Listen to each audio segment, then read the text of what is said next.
तो दोस्तों, वेलकम है आप सभी का हमारे चैनल की एक बिल्कुल नई वीडियो के अंदर,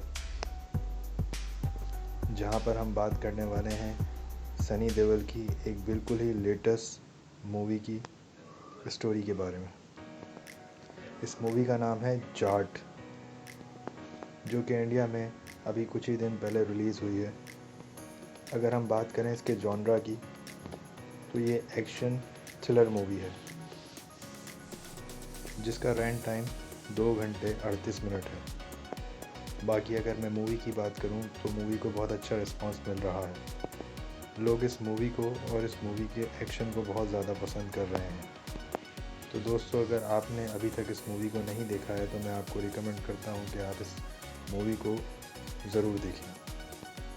और अगर आप किसी वजह से इस मूवी को नहीं देख पा रहे हैं तो मैं आज आप सभी लोगों के लिए इस जाट मूवी को डिटेल में एक्सप्लेन करूँगा और इस मूवी की पूरी स्टोरी को आप सभी को बताने वाला हूँ, ताकि आप सब घर बैठे इस मूवी को एंजॉय कर सकें।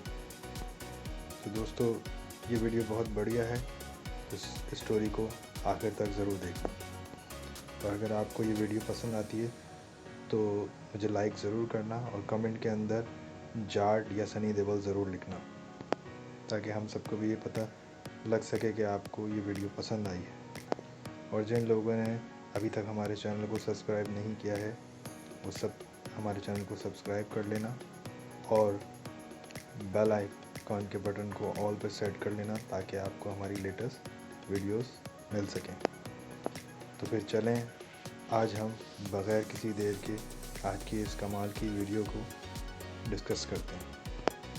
तो इस जाट मूवी की शुरुआत होती है श्रीलंका से। यहाँ पर हम श्रीलंका के हरे भरे जंगल में श्रीलंका की फ़ौज के साथ कुछ लेबर्स को देखते हैं और यहाँ पर बहुत से मज़दूर काम कर रहे होते हैं।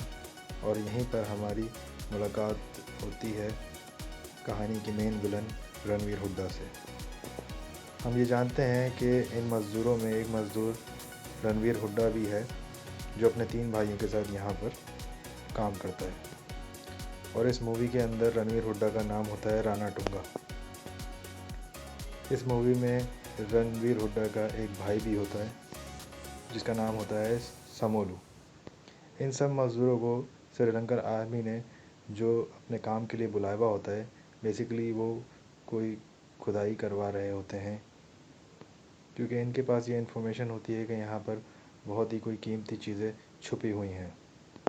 फिर दोस्तों, हम ये देखते हैं कि खुदाई के दौरान राणा टूंगा यानी रणवीर हुड्डा को खुदाई के दौरान एक बॉक्स मिलता है, ऐसा बॉक्स जो बहुत सारे सोने से भरा होता है। सोने के बॉक्स को देखकर रणवीर हुड्डा यानी कि राणा टूंगा अपने तीनों भाइयों के साथ मिलकर प्लान करता है कि हम ये सोने से भरा हुआ बॉक्स यहाँ से लेकर भाग जाएंगे। और यही सोचकर वो चारों आपस में मिलकर प्लान कर श्रीलंकन आर्मी पर हमला कर देते हैं और वो उनकी गन्स छीनकर उन्हीं को मारने लगते हैं। और किसी तरह वो उस सोने के बॉक्स को वहाँ से उठाते हैं और पानी के शिप के ज़रिए वहाँ से निकलने में कामयाब हो जाते हैं। शिप से निकलने के बाद वो आंध्र प्रदेश आ जाते हैं और आंध्र प्रदेश आने के बाद वो सबसे पहले इस सोने से भरे बॉक्स को छुपाने की कोशिश करते हैं। और जब वो सोने के बॉक्स को छुपाने के बाद आगे बढ़ते हैं तो वहाँ पर उनको उस एरिया के लोकल पुलिस वाले गिरफ़्तार कर लेते हैं। और थाने जाने के बाद उनको ये पता चलता है कि उनको इसलिए गिरफ़्तार किया गया है कि वो एक चारों श्रीलंकन्स हैं और शिप के ज़रिए हिंदुस्तान में दाखिल हुए हैं। और इस डर से कि कहीं वो पुलिस वाला इन चारों भाइयों को वापस श्रीलंका ना भेज दे, वो उस पुलिस वाले को बहुत सारा सोना देते हैं, जिसके बदले वो राणा टूंगा और उसके 3 भाइयों को वहाँ रहने देता है। और तो और वो उनको बचाने के लिए और हिंदुस्तान में रहने के लिए उनकी इंडियन आईडीज़ भी बनवा देता है। फिर हम ये देखते हैं कि राणा टूंगा अपने तीनों भाइयों के साथ आंध्र प्रदेश के उसी इलाके में रहने लगता है और आहिस्ता आहिस्ता आसपास के सारे इलाकों में अपना दबदबा बना लेता है। और जो भी राणा टूंगा के रास्ते में आता है वो अपने तीनों भाइयों के साथ मिलकर उसे जान से मार देता है। और देखते ही देखते रानाटुंगा का आसपास के 30 गांव में होल्ड हो जाता है और इन तमाम गांव के लोग रानाटुंगा से डरने लगते हैं। और दोस्तों, इसके बाद सीन शिफ्ट होता है और हम ये देखते हैं कि 15 साल बीत जाते हैं और 15 साल बीत जाने के बाद दिल्ली का नज़ारा देखते हैं। और इसके बाद हम दिल्ली के प्रेसिडेंट को देखते हैं जिनका नाम प्रेसिडेंट वसुंधरा। एक दिन उसको ऑफिस में बहुत अर्जेंट बुलाया जाता है और उसके हाथ में एक एनवलप दिया जाता है। उसको कहा जाता है कि आप इस एनवलप को ज़रूर देखें। जैसे ही वो उस कुरियर को खोलती है तो उसमें बहुत सारे कटे हुए अंगूठे रखे होते हैं और उसके अंदर एक लेटर भी होता है जिसे एक 8 साल की बच्ची ने लिखा होता है। फिर वो उस लेटर को पढ़ना शुरू करती है जिससे उसे पता चलता है कि ये लेटर एक आंध्र प्रदेश के एक छोटे से गांव की छोटी सी बच्ची ने लिखा है, जिसमें वो ये लिखती है कि वो और उसका पूरा गांव बहुत बड़ी मुश्किल में है। वो लिखती है कि उसने अपनी किताब में पढ़ा था कि प्रेसिडेंट ऑफ इंडिया का सबसे पावरफुल इंसान होता है, इसलिए वो इन पावरफुल इंसान से मदद मांग रही है और वो चाहती है कि जल्द से जल्द प्रेसिडेंट ऑफ इंडिया उनके गांव आए और उनकी मदद करें। तो लिहाजा वो ये चाहती है कि प्रेसिडेंट ऑफ इंडिया उनके गांव के लोगों की मदद करे। जैसा कि कुरियर के अंदर कटे हुए अंगूठे भेजे गए थे, उसने बताया कि ये सारे अंगूठे उनके गांव के भाइयों ने भेजे हैं, जो कि अगर उनकी मदद ना की गई आगे तो वो उनके भाई आगे अपने सर भी काट के भेज देंगे। जिससे प्रेसिडेंट ये अंदाज़ा लगाती है कि बच्ची की प्रॉब्लम है तो बहुत बड़ी, लेकिन ना तो इसकी मदद आंध्र प्रदेश के गवर्नमेंट ने की है और ना ही वहाँ के लोकल्स ने। और यही वजह है कि इस छोटी सी बच्ची को प्रेसिडेंट से हेल्प मांगनी पड़ रही है। और साथ ही प्रेसिडेंट ये भी समझ जाती है कि जो भी कुछ उस गांव में चल रहा है बहुत ही कुछ ख़तरनाक है, जिसकी वजह से वो सीबीआई के एक बहुत बड़े ऑफिसर को बुलाती है जिसका नाम सत्यमूर्ति होता है।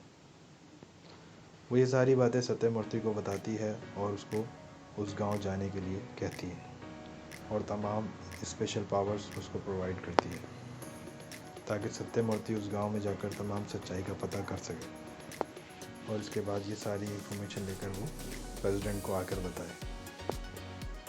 फिर इसी के साथ सीन शिफ्ट होता है और हम ये देखते हैं कि उसी गांव में जहाँ से बच्ची ने चिट्ठी भेजी थी और उसके सारे भाइयों ने जिन्होंने अपने अंगूठे काट कर भेजे थे, उन सबको रानाटुंगा और उसके भाइयों ने जान से मार दिया। इसी दौरान उस गांव में एक नई इंस्पेक्टर आती है, विजय लक्ष्मी, जिसको ये सारा माजरा जब पता चलता है तो वो गांव वालों से मालूमात करती है और उसको पता चलता है कि इन सारे कत्ल के पीछे रानाटुंगा का हाथ है। ये सारी इंक्वायरी करने के बाद विजय लक्ष्मी अपनी टीम तैयार करती है और रानाटुंगा के घर पे रेड मारने की तैयारी करती है। हम ये देखते हैं कि इस टीम के अंदर ज़्यादा से ज़्यादा लोग मेल होते हैं जो कि सब रानाटुंगा से डरते हैं और विजय लक्ष्मी के साथ जाने से इनकार करके भाग जाते हैं, जबकि 7 से 8 फीमेल पुलिस वाली विजय लक्ष्मी का साथ देती हैं और उसके साथ जाने के लिए तैयार हो जाती हैं। वो सब पुलिस इंस्पेक्टर रानाटुंगा के घर चले जाती हैं और उसको गिरफ्तार करने के लिए उसके घर पहुंच जाती हैं और वहां उनकी मुलाकात होती है रानाटुंगा की वाइफ से, जिसका नाम होता है भारती को जब ये पता चलता है कि सारी फीमेल पुलिस अफसर जो हैं वो रानाटुंगा को गिरफ्तार करने के लिए आई हैं, तो वो अपने लोगों से कहकर उन सब फीमेल पुलिस ऑफिसर्स को पकड़वा देती हैं और अपने आदमियों से कह के उन सब फीमेल ऑफिसर्स के कपड़े फटवा देती है और उनको अपने बंगले के एक कमरे में बंद करवा देते हैं, जिसके बाद ये पुलिस ऑफिसर अपनी हालत देखकर बहुत रोती हैं और वो किसी एंजल के आने का इंतज़ार करने लगती हैं कि कोई मर्द वहाँ आए और उन सबको बचाए। और हम इसी दौरान ये देखते हैं कि सीन चेंज होता है और हम सनी देओल को एक रेलवे स्टेशन पर चलता हुआ देखते हैं जो कि अयोध्या के लिए रवाना हो रहा होता है। सनी देओल ट्रेन में सवार हो जाता है और रास्ते में आंध्र प्रदेश में उसकी ट्रेन ख़राब हो जाती है, जिसकी वजह से उनको रुकना पड़ता है। और वहीं पे सनी देओल को भूख लगती है, तो सनी देओल ट्रेन से नीचे उतरता है और एक ढाबे में इडली खाने के लिए जाता है। जैसे ही उस ढाबे में दाखिल होता है तो वहाँ पहले से बहुत सारे गुंडे मौजूद होते हैं जो कि ढाबे में तोड़ फोड़ कर रहे होते हैं और अपनी गुंडागर्दी कर रहे होते हैं। इस दौरान सनी देओल की इडली पे गुंडे का हाथ लगता है और इडली नीचे गिर जाती है। तो सनी देओल गुंडे से कहता है कि तुम्हारी वजह से मेरी इडली गिरी है, तो तुम मुझसे माफ़ी मांगो।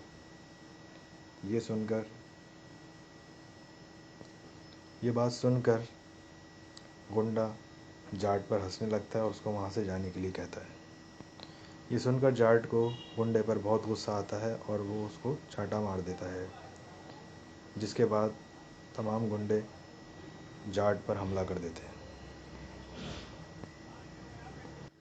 लेकिन जाट तो जाट है, वो तमाम गुंडों को पीट देता है और जिसने उसकी इडली गिराई होती है उससे माफ़ी मांगवाता है। लेकिन वो माफ़ी मांगने के बजाय अपने बॉस की धमकी देता है और वो उससे कहता है कि उसका बॉस राम सुब्बा रेड्डी है, जो कि बहुत ही ख़तरनाक और पावरफुल इंसान है। ये बात सुनकर सनी देओल गुंडे से कहता है कि फिर तो अब तेरा बॉस ही मुझसे माफ़ी मांगेगा, और ये कहकर वो उन्हीं की गाड़ी में उन सब गुंडों को डालता है और राम सुब्बा रेड्डी के घर की तरफ चल पड़ता है। राम सुब्बा रेड्डी एक लोकल पॉलिटिशियन होता है। जब जाट उसके घर पे पहुंचता है तो वो देखता है कि उसके घर पर बहुत सारे पैसों से भरे हुए बैग पड़े होते हैं और उन पैसों को बॉक्सेस में भर कर कहीं भेजा जा रहा होता है।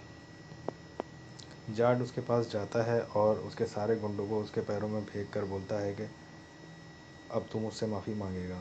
ये बात सुनकर राम सुब्बा रेड्डी को गुस्सा आता है और वो अपने आदमी जाट के ऊपर छोड़ देता है। लेकिन जाट उसके तमाम गुंडों को भी धो डालता है और उसके बाद राम सुब्बा रेड्डी को भी मारता है। लेकिन पिटने के बाद भी राम सुब्बा रेड्डी जाट से माफ़ी नहीं मांगता, बल्कि अपने बॉस की धमकी देता है, जिसका नाम है सुमोलो। और सुमोलो, जैसा कि हम जानते हैं, रणवीर हुड्डा का भाई है।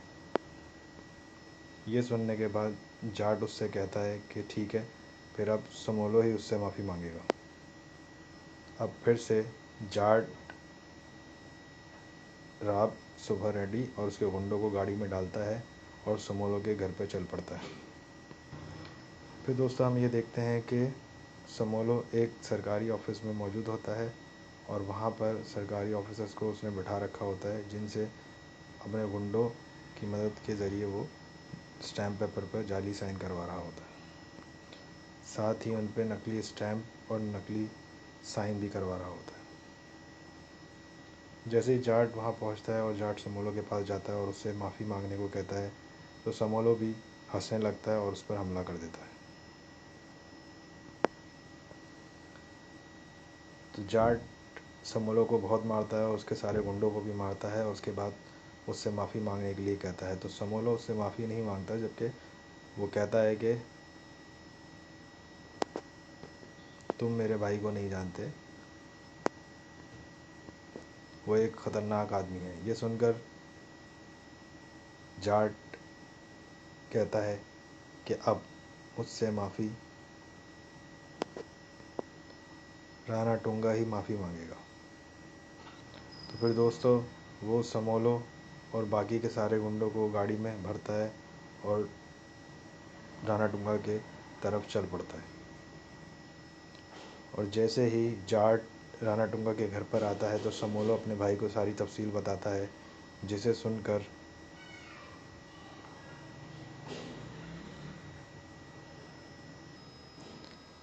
राणा टूंगा जाट से माफ़ी मांग लेता है और सॉरी कह देता है। उसके मुँह से सॉरी सुनकर जाट मुस्कुरा देता है और वापस जाने लगता है। जैसे ही वो वापस जाने लगता है तो उसको बहुत सारी फटी हुई वर्दियाँ नज़र आती हैं और जिन पे फीमेल्स के टैग लगे होते हैं। वो ये देखकर बहुत हैरान और परेशान हो जाता है और वो रुक जाता है। और उसी वक्त राणा टूंगा उससे कहता है कि तुम्हें मेरे से माफ़ी चाहिए थी और मैंने तुमसे माफ़ी मांग ली है। लेकिन राणा टूंगा उसको कहता है कि जब से मैं इस गांव में आया हूँ मुझे सब कुछ अजीब ही नज़र आ रहा है। जैसे कि पहले सुबह रेड्डी के घर पर बैग, नोटों से भरे हुए बैग और उनका बॉक्स में पैक होके जाना, फिर उसके बाद समोलो के पास आना और वहाँ पर वो जाली स्टैम्प पेपर बना रहे होते हैं और उस पर साइन जाली करवा रहे होते हैं। और उसके बाद जब राणा टूंगा के पास आते हैं तो यहाँ पर उनको फीमेल ऑफिसर्स के वर्दियों पे टैग्स के साथ उनकी वर्दियाँ नज़र आती हैं। ये सब देखने के बाद उसको लगता है कि यहाँ बहुत कुछ अजीब हो रहा है। इसी के बाद ही जाट उसके घर में खोज करने लगता है और इसी दौरान उसको सब इंस्पेक्टर विजय लक्ष्मी मिल जाती है और उसकी बाकी की फीमेल ऑफिसर्स मिलती हैं। जिसके बाद जाट उन सबको उनकी वर्दियाँ वापस करता है और उन सभी को अपने साथ वापस ले जाने लगता है।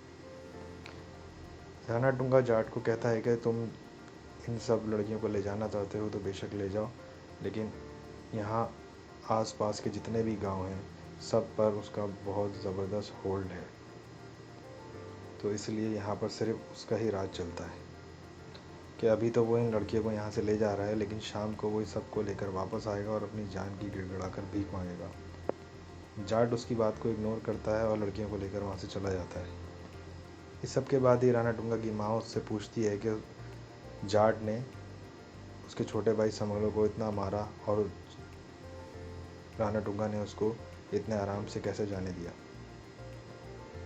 वो अपनी मदर से कहता है कि इसने मेरे भाई को सबके सामने मारा है, तो मैं इसको अगर अपने घर में मारता तो लोगों को कैसे पता चलता कि इसको किस बात की सज़ा मिली है। तो मैं इसको पहले इसको घुटनों पे लाऊंगा और फिर उसको सज़ा दूंगा, ताकि पूरी दुनिया को ये पता चल सके कि मेरे छोटे भाई पर हाथ उठाने का क्या अंजाम होता है।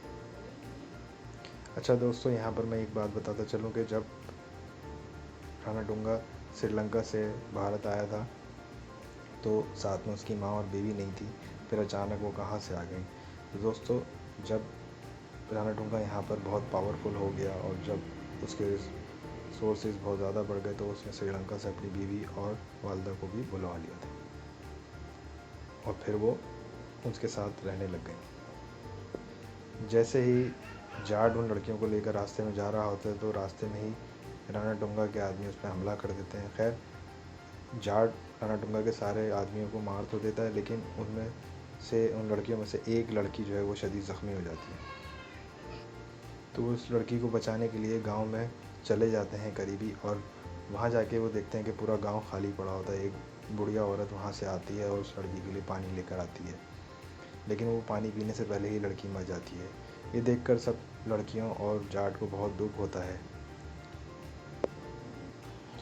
Jat sub inspector female officer से सवाल करता है कि आखिर यहाँ पर चल क्या रहा है, ये पूरा का पूरा गांव आखिर खाली क्यों है और तुम इन फीमेल्स ऑफिसर्स को लेकर राणा टूंगा को गिरफ्तार करने गई क्यों थी।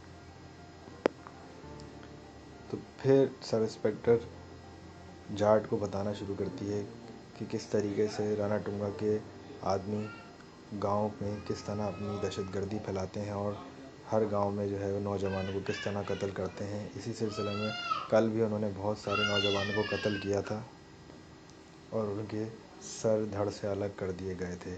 इतना जुल्म और इतनी बर्बरियत देखने के बाद वो सब इंस्पेक्टर ये फैसला करती है कि वो राणा टूंगा को गिरफ़्तार करेगी, जिसका वजह से उसके मेल ऑफिसर्स ने जाने से इनकार कर दिया था, जिसकी वजह से उसको फीमेल ऑफिसर्स को ले जाना पड़ा। जब इंस्पेक्टर राणा टूंगा के घर पर रेड करती है तो उसकी मुलाकात उसकी बीवी से होती है। वो जब अपने गुंडों के पास उन सबको अरेस्ट करवा देती है तो वो उनसे बहुत गलत तरीके से पेश आते हैं और उसके बाद दोबारा राणा टूंगा की वाइफ उन फीमेल इंस्पेक्टर और ऑफिसर्स के पास आती है और एक बहुत बड़ी बात बताती है, जिसे सुन के वो लोग शॉक हो जाते हैं कि क्या वजह है कि राणा टूंगा जो है वो गांव के लोगों को इस तरह से मारना शुरू हो गया अचानक, क्योंकि असल में वो ये सब कर रहा है गांव वालों की ज़मीन के लिए। असल में इस सब की शुरुआत हुई स्विट्ज़रलैंड के डेवोस शहर से। स्विट्ज़रलैंड के एक बहुत ही बड़े बिजनेसमैन ने मीटिंग करी आंध्र प्रदेश के एक लोकल मिनिस्टर से, और उसने उन्हें बताया कि वो और उसकी कंपनी न्यूक्लियर प्रोजेक्ट्स पे काम करते हैं, और जो न्यूक्लियर बम होते हैं उसे बनाने के लिए यूरेनियम का इस्तेमाल होता है, और ये यूरेनियम पूरी दुनिया में बहुत ज़्यादा रेयर है। लेकिन कुछ ही अर्से पहले साइंसदानों ने इसका ऑल्टरनेट निकाल लिया है जिसका नाम है थोरियम, और हमारी रिसर्च और सैटेलाइट की मदद से पता लगा है कि ये जो थोरियम है ये ऑस्ट्रेलिया और हिमाचल प्रदेश के कोस्टल एरिया में पाया जाता है, और इसी वजह से हमें वहाँ की ज़मीन चाहिए ताकि हम वहाँ खुदाई करके वहाँ से सारा थोरियम निकाल सकें। लेकिन क्योंकि ऐसा करने के लिए इंडियन गवर्नमेंट कभी अलाउ नहीं करेगी, इसलिए हम चाहते हैं कि तुम यानी कि आंध्र प्रदेश के लोकल मिनिस्टर वो पूरी ज़मीन हमें दिलवाओ, जिसके बदले में हम तुम्हें मुँह मांगी कीमत देंगे। और पैसों की बात सुनकर वो मिनिस्टर पिघल जाता है, और फिर वो राणा टुंगा से उसकी मुलाकात करवाता है, और पूरे गांव को खाली कराने का ज़िम्मा राणा टुंगा के पास आ जाता है। और इस काम के लिए वो राणा टुंगा को 25,000 करोड़ रुपए ऑफ़र करता है।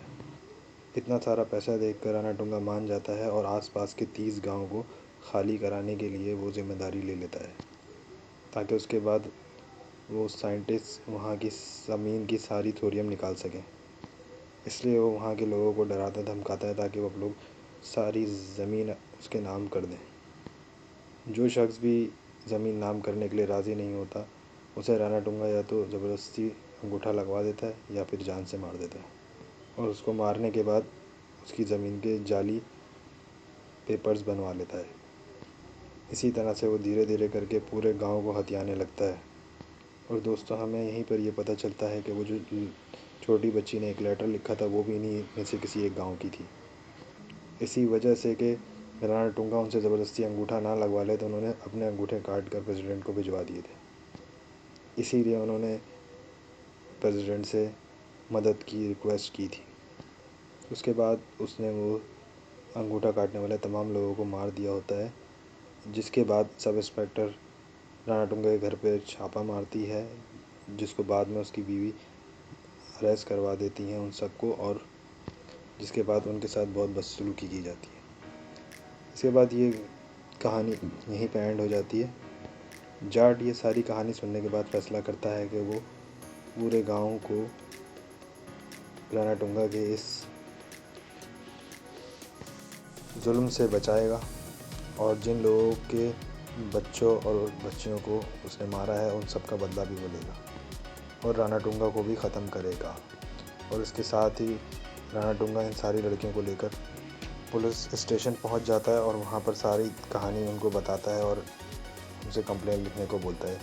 लेकिन सवाल ये है कि यहाँ पर जो इंस्पेक्टर मौजूद होता है वो पहले से ही राणा टुंगा का आदमी होता है, और राणा टुंगा को फ़ोन कर कर बता देता है और समूलों को भी इन्फॉर्म कर देता है। तो समूलों को जैसे ही इन्फॉर्मेशन मिलती है वो अपने गुंडों को भेजता है, और इंस्पेक्टर को कहता है कि जाट को वहीं पर पकड़ कर रखो। तो जैसे ही समूलों के आदमी वहाँ पहुँचते हैं और समूलों भी खुद वहाँ पहुँचता है, तो जाट अपने आप को जानबूझ के वहाँ रोक के रखता है, और जैसे ही उसके गुंडे आते हैं वो सबको मार देता है। उसके बाद उसके दोनों भाइयों को भी ख़त्म कर देता है और इंस्पेक्टर को भी मार देता है।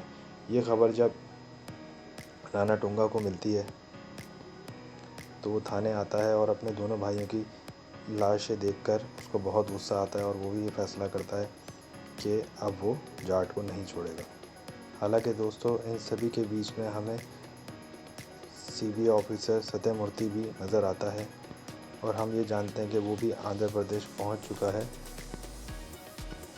और राणा टुंगा के बारे में सब कुछ जान जाता है। इससे पता चल जाता है कि आसपास के सारे गांवों पर राणा टुंगा का कब्ज़ा है। लेकिन राणा टुंगा के बारे में मज़ीद जानने के लिए वो उसकी तस्वीर और उसकी डिटेल जो है वो सीबीआई ऑफिस में भेज देता है। फिर इंटेलिजेंस इंफॉर्मेशन के थ्रू उसको पता चलता है कि राणा टुंगा तो कोई मामूली यह लोकल गुंडा है ही नहीं, ये तो एक इंटरनेशनल गुंडा है जिसका ताल्लुक श्रीलंका से है। और श्रीलंका के अंदर जाफरा टाइगर्स नाम के एक ग्रुप डिप्टी कमांडर था जिसने श्रीलंका से लेकर इंडिया तक सारे टेररिस्ट वाले काम किए थे। लेकिन आगे चलकर उसको उसके ग्रुप वालों ने निकाल दिया और उसके बाद वो वहाँ से भागकर इंडिया आ गया और यहाँ आकर एक करप्ट ऑफिसर की मदद से उसने इंडियन आईडी बनवा ली और इंडियन बनकर यहीं रहने लगा। सीबीआई ऑफिसर को ये पता चल जाता है कि उसका सामना एक बहुत बड़े टेररिस्ट से है, किसी लोकल से नहीं। यही सोच के वो इंडियन आर्मी से कांटेक्ट करता है और उनसे स्पेशल फोर्स भेजने की दरख्वास्त करता है। लेकिन हेड ऑफ इंडियन आर्मी उनको बोलते हैं कि हमारे पास स्पेशल फोर्सेस इस वक्त अवेलेबल नहीं है, लेकिन हमारा एक स्पेशल फोर्स का जांबाज सिपाही आप ही के करीब है, तो आप उसकी मदद ले सकते हैं। उस पर सीबीआई ऑफिसर कहता है कि उसके पास पिरानाटुंगा के पास बहुत सारे गुंडे और असला मौजूद है, तो क्या वो अकेले ये सब हैंडल कर पाएगा।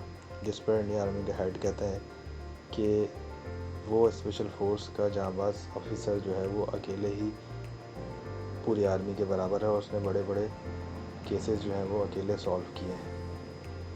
और दोस्तों यहाँ पे हमें ये बात पता चलती है कि वो स्पेशल फोर्सेस ऑफिसर कोई और नहीं बल्कि सनी देओल ही होता है, यानी कि जाट, जो कि इंडियन आर्मी में पूरा नाम ब्रिगेडियर बलदेव सिंह है, जो कि बिलोंग करता है जाट रेजिमेंट से। अब ये टास्क इंडियन आर्मी की तरफ से जाट को मिल जाता है और जाट को पूरी इजाज़त मिल जाती है कि वो रानाटुंगा को अरेस्ट करे या जान से मार दे। जाट तैयारी पकड़ लेता है और रानाटुंगा को मारने के लिए निकल पड़ता है। रानाटुंगा इस वक्त उसी गांव में मौजूद होता है जहां पर कुछ वक्त पहले जाट ने देखा होता है कि पूरा गांव खाली होता है। दरअसल दोस्तों यहाँ पर बहुत सारे लोगों को तो मार दिया जाता है, रानाटुंगा के आदमी उसको मार देते हैं और जो उनकी बात नहीं मानते उसके बावजूद भी बहुत सारे गांव के ऐसे लोग होते हैं जो उसकी बात मानने से इनकार करते हैं। तो रानाटुंगा उन सब को बंदी बना लेता है और उनको कैद में रख लेता है और उस वक्त वो वहीं मौजूद होता है। जब ये बात जाट को पता चलती है तो जाट वहीं पहुंचता है और वहां पहुंचकर उसके बहुत सारे गुंडों से उसकी लड़ाई होती है और वो उन सबको ख़त्म करता है। उसके बाद रानाटुंगा को भी मारता है और लोगों के हवाले कर देता है। लोग उसके गले में जंजीर डालकर उसको लटका देते हैं और इसी तरह से रानाटुंगा का दी एंड हो जाता है। और वहीं पर सीबीआई ऑफिसर भी आ जाता है जो कि सारी इन्फॉर्मेशन उस गांव की और तमाम गांव की इन्फॉर्मेशन वहां से लेकर वो मिनिस्टर को सारी रिपोर्ट देता है और उनको ये बताता है कि ये सारा का सारा ऑपरेशन जो है वो एक अकेले शख्स ने मुकम्मल करा है और उस अकेले शख्स का नाम है जाट। और इसी के साथ कहानी एंड हो जाती है दोस्तों।